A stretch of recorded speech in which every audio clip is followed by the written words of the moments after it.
Okay, so here we are talking about molecules, which I guess are just really compounds that are made up from covalent bonds as opposed to ionic bonds.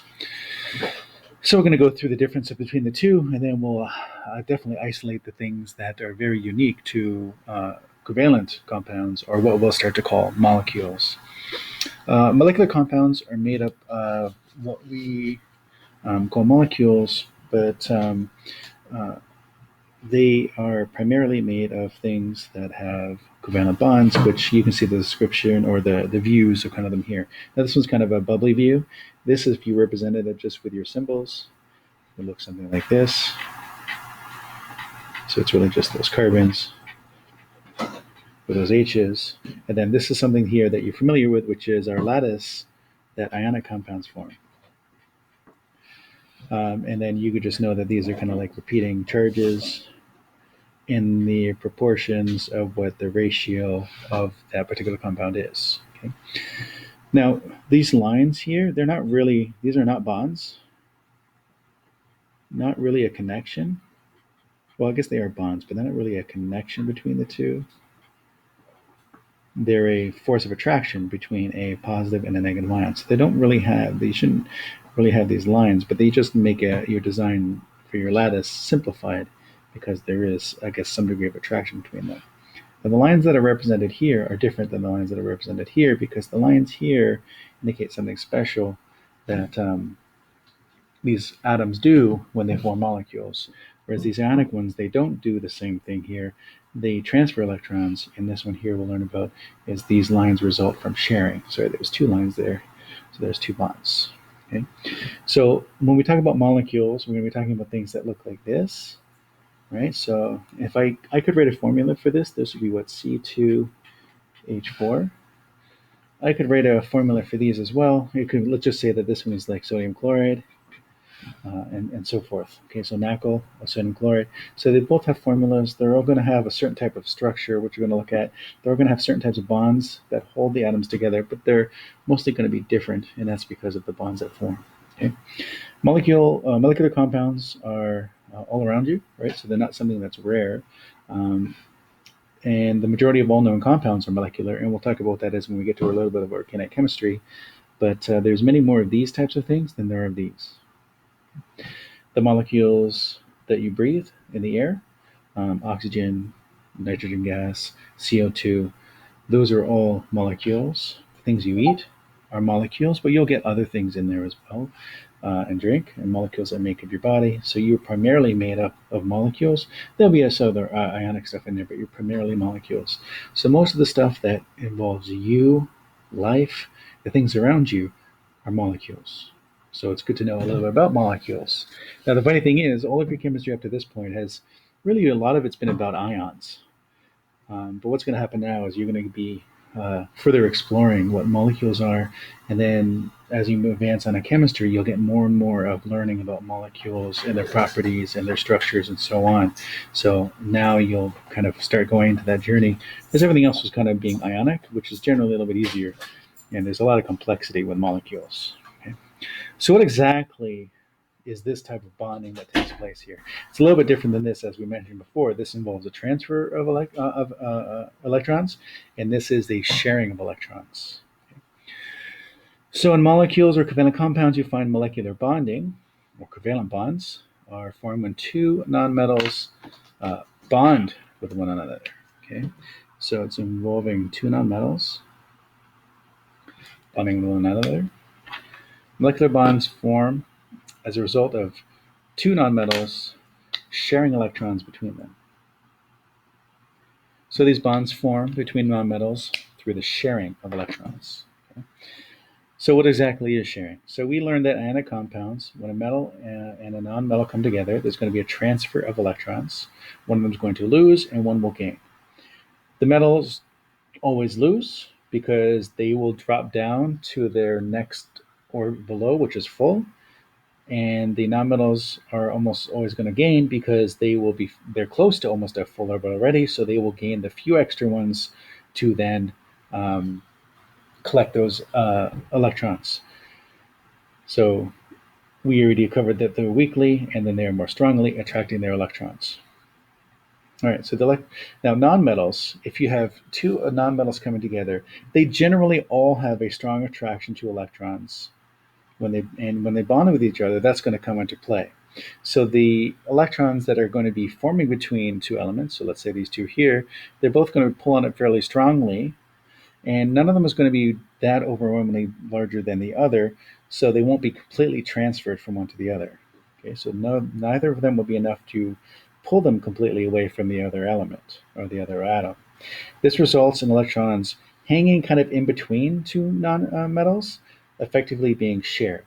So really what that means is sharing means that the electrons are between the two elements that are sharing the electrons. And that is sharing. And this is what is known as a covalent bond. Okay, so you can see this diagram down below of carbon.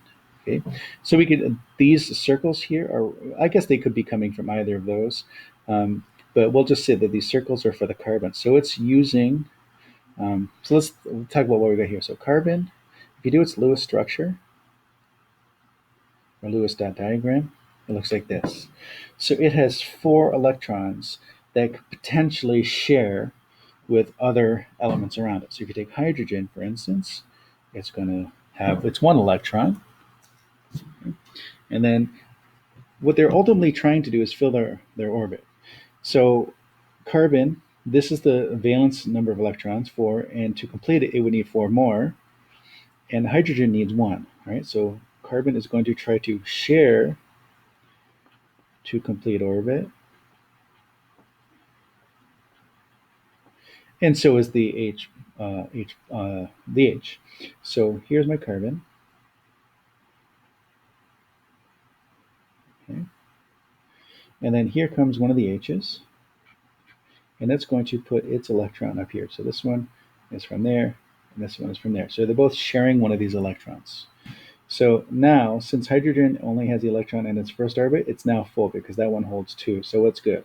But carbon's not full because now it only has access to 1, 2, 3, 4, 5, but it needs 3 more. So it's going to continue sharing with hydrogens as long as, I guess, the hydrogen is the only thing that's going to be available to share, right? So I got 3 of them on here, 1, 2, 3, 4, 5, 6, 7. I'm still short, so it's going to have to share with 1 more, and now it has 8 electrons, has access to it. Now, it doesn't actually own these electrons. They're being shared, but it does have access to 8 electrons, which is still good enough for these nonmetals, is that all they need is the access to the electrons for them to become stable. Now, you'll see that there's circles on here. The reason they do the circles on these diagrams is just to show that they have a full octet. So the circle around hydrogen is drawn like so to indicate that its sphere of influence has access to 2 electrons. The same thing can be done for carbon. You draw its sphere of influence, and hopefully within that circle you have 8. 1, 2, 3, 4, 5, 6, 7, 8. And that's how you know that carbon has now access to the correct number for it to become stable. And that's kind of what we're going to be doing with this. Looking at molecules is kind of making sure that they can share enough so that they can complete their orbits, or at least get the noble gas electron configuration. And where we're going to be a little bit different in that is when you look at ions, if you looked on the periodic table, you can see that sodium has a charge of 1, 1 positive. So we would be balancing out charges to find proportions of things, but we're not going to be able to do that anymore. So we're going to be looking at something like this. So if you see a Lewis dot diagram for a non-metal, you'll notice that there are 4 single electrons in the way that we've drawn it, which means that these are unpaired. These can all be used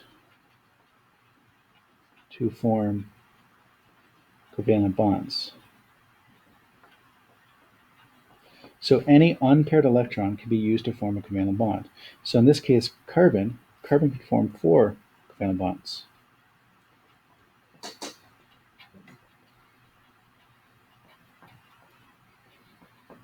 Okay, there's 4. Or what you could say is that the combining capacity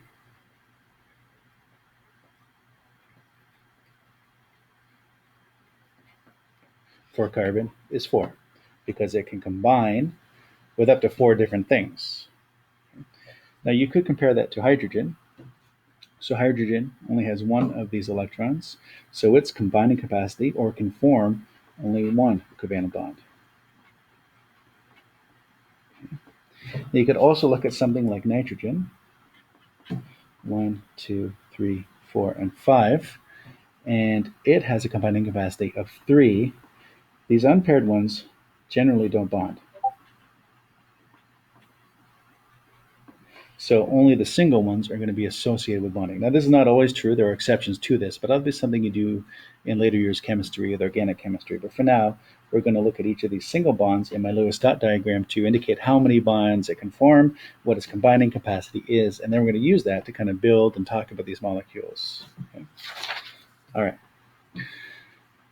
So we're going to go through some other things associated with molecules as well before we get to that point. Atoms bonded by a covalent bond for molecules, which you know, ionic compounds don't have covalent bonds, so they don't form molecules. We just call the ionic compounds ionic compounds. Molecules with only 2 atoms are called diatomic. And there are 7 diatomics you'll need to know, and this should become pretty standard to you. H2, N2, O2, F2, Cl2, I2, and Br2. And then you could draw them if you wanted to. So hydrogen is going to be sharing with another hydrogen. And then nitrogen is going to be sharing with another nitrogen. And you can draw your spheres of influence if you want to show how many there are and whatnot. And oxygen is going to be sharing with another oxygen. You can draw your spheres and so on. Now we'll get back to these drawings a little bit later.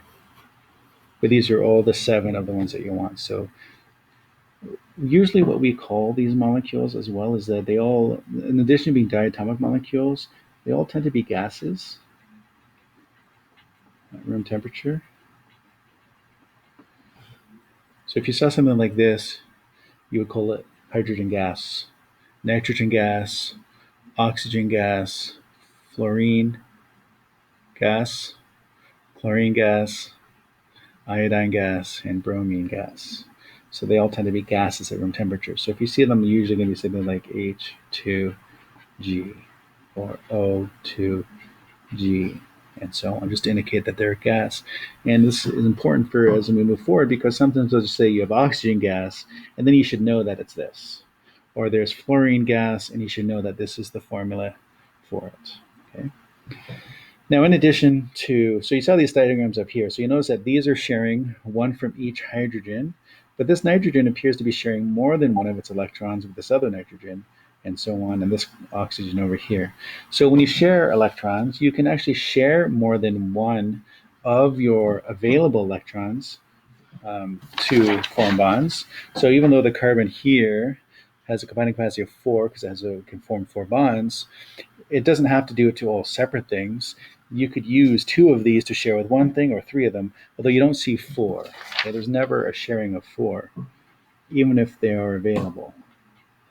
Okay? There's never a sharing of 4. It's something that the electrons can't physically do based on the structure that they would take place as a result. So very unstable, they don't form.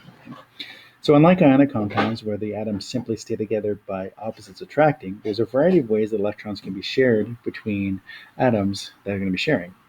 So single bonds are kind of stuff you've seen before in our drawings, results when a single pair of electrons is shared between atoms.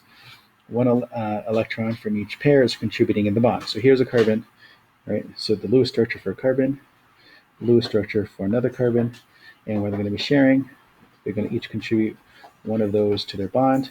And we would simplify this as showing it as a single bond with this line. So the single bond is the line we draw here to indicate a single bond.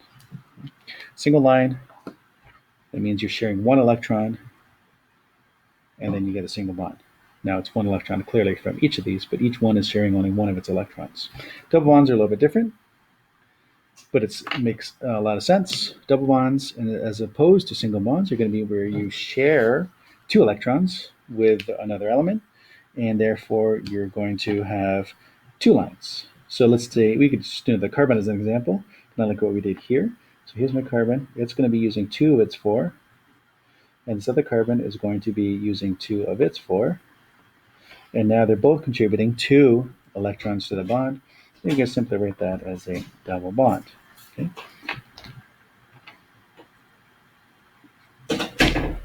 And then the same thing applies for carbons. We can use carbons here again.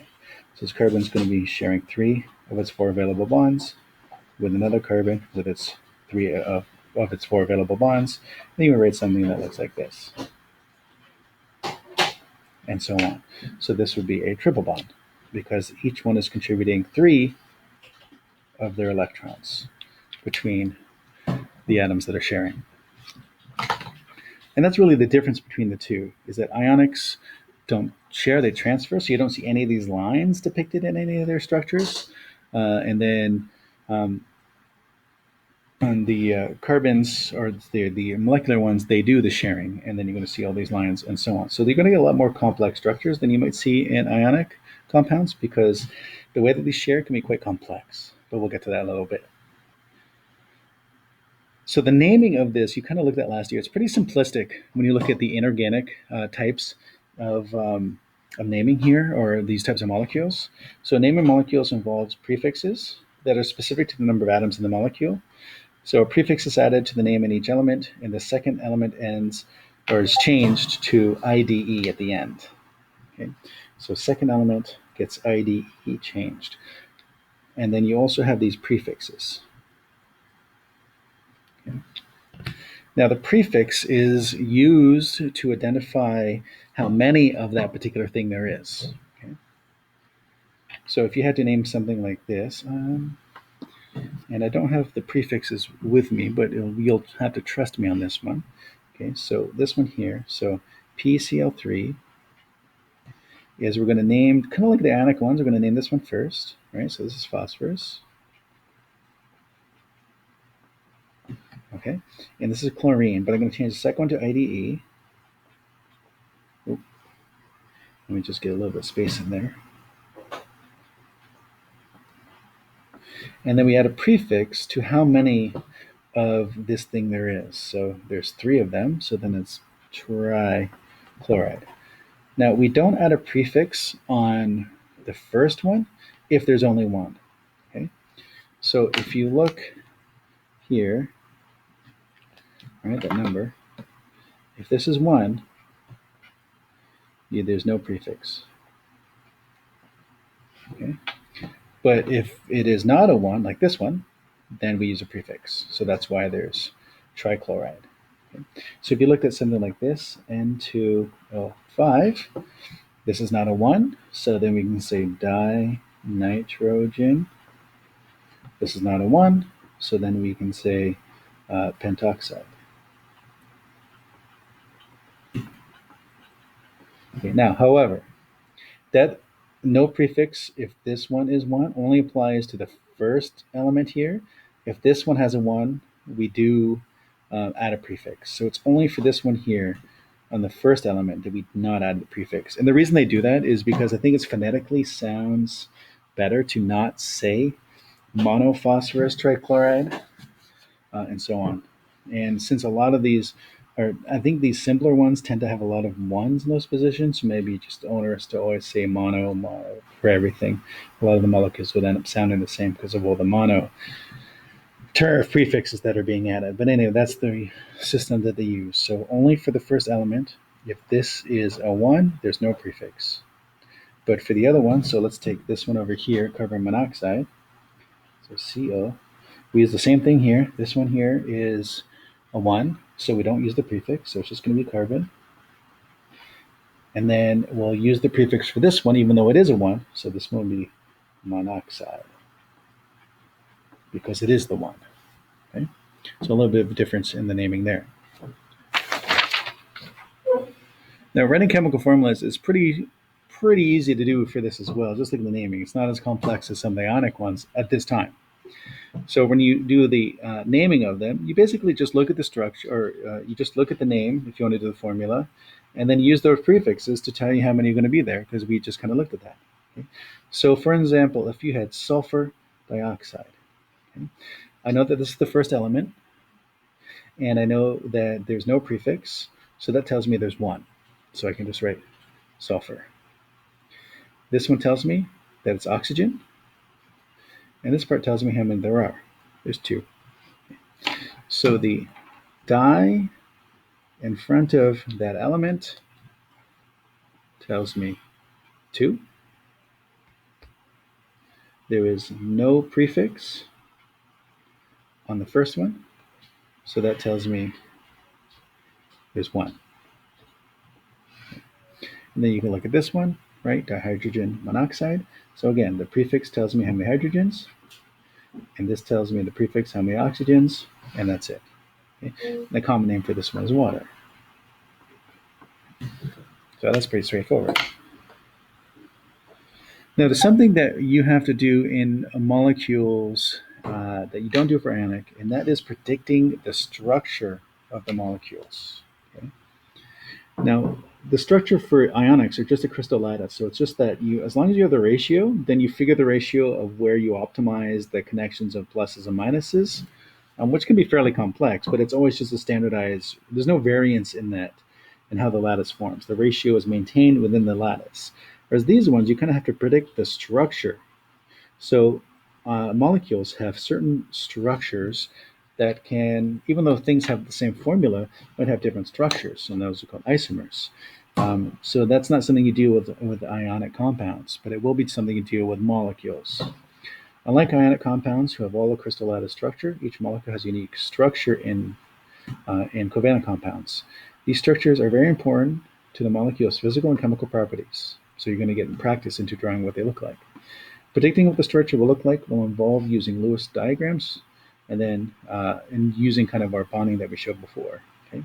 So the first thing you're going to do is we're going to draw Lewis diagrams for each atom. So we're going to take something like this. Okay, so here's CH4. So here's my Lewis structure for carbon. Here is my other Lewis diagram for hydrogen. We're going to indicate which electrons will form pairs of electrons. These are called shared electrons. So I can see that carbon can use 4, it can use 1 of its, so we're going to start by sharing those. Now, we also want to keep in mind that we don't want to ever go past our 2 for the first orbit, and then 8 for our second and third orbits. This is first orbit, just needs 2. This is 4 of its possible 8, so we know that this can go up to 8. So then what you do is you start putting singled electrons together based on the formula that you're given. Now, I can only work with 4 hydrogens, so I know there's going to be 4 hydrogens used in the structure, which makes sense because there's 4 of these with 4 of those, and we're going to combine those to form our bonds, which we did in our first little example already on the other page. All right, so there we go. And then we can convert this to the actual structure, which is going to be like this, indicating that these are all single bonds. Now, CO2 is different because we have a slightly different element here. And then we talked about this briefly before. Now, these ones here, these ones don't get shared. These are what we would consider in chemistry as lone pairs. And they generally don't share. So carbon or oxygen only has 2 electrons it can combine with other elements with. And we know that there's going to be 2 oxygens. And with these ones, we can predict how carbon is going to share its electrons. We'll know that these two are probably going to share over here, and these two are probably going to share over there. And that's kind of what you draw. I guess I should have done X's for those, but that's okay.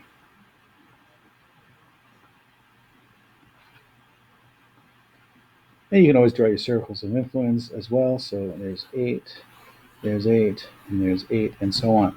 And then we would redraw this as being something like that. Now, technically, you should also draw these lone pairs, just so we know where all the electrons are as well. And there you have it, the structural diagram for carbon dioxide. Now, this thing down here, this is the structural diagram.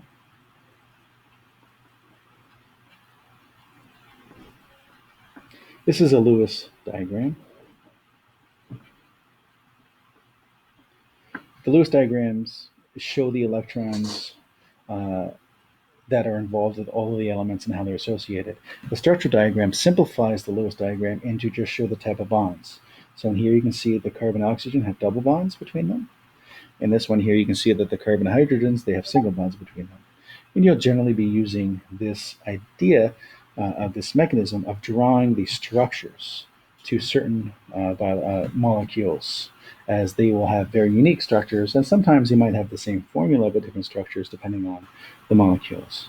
But for now, that's it, and you'll just do some practice on naming, formula rating, and then drawing some of those structures.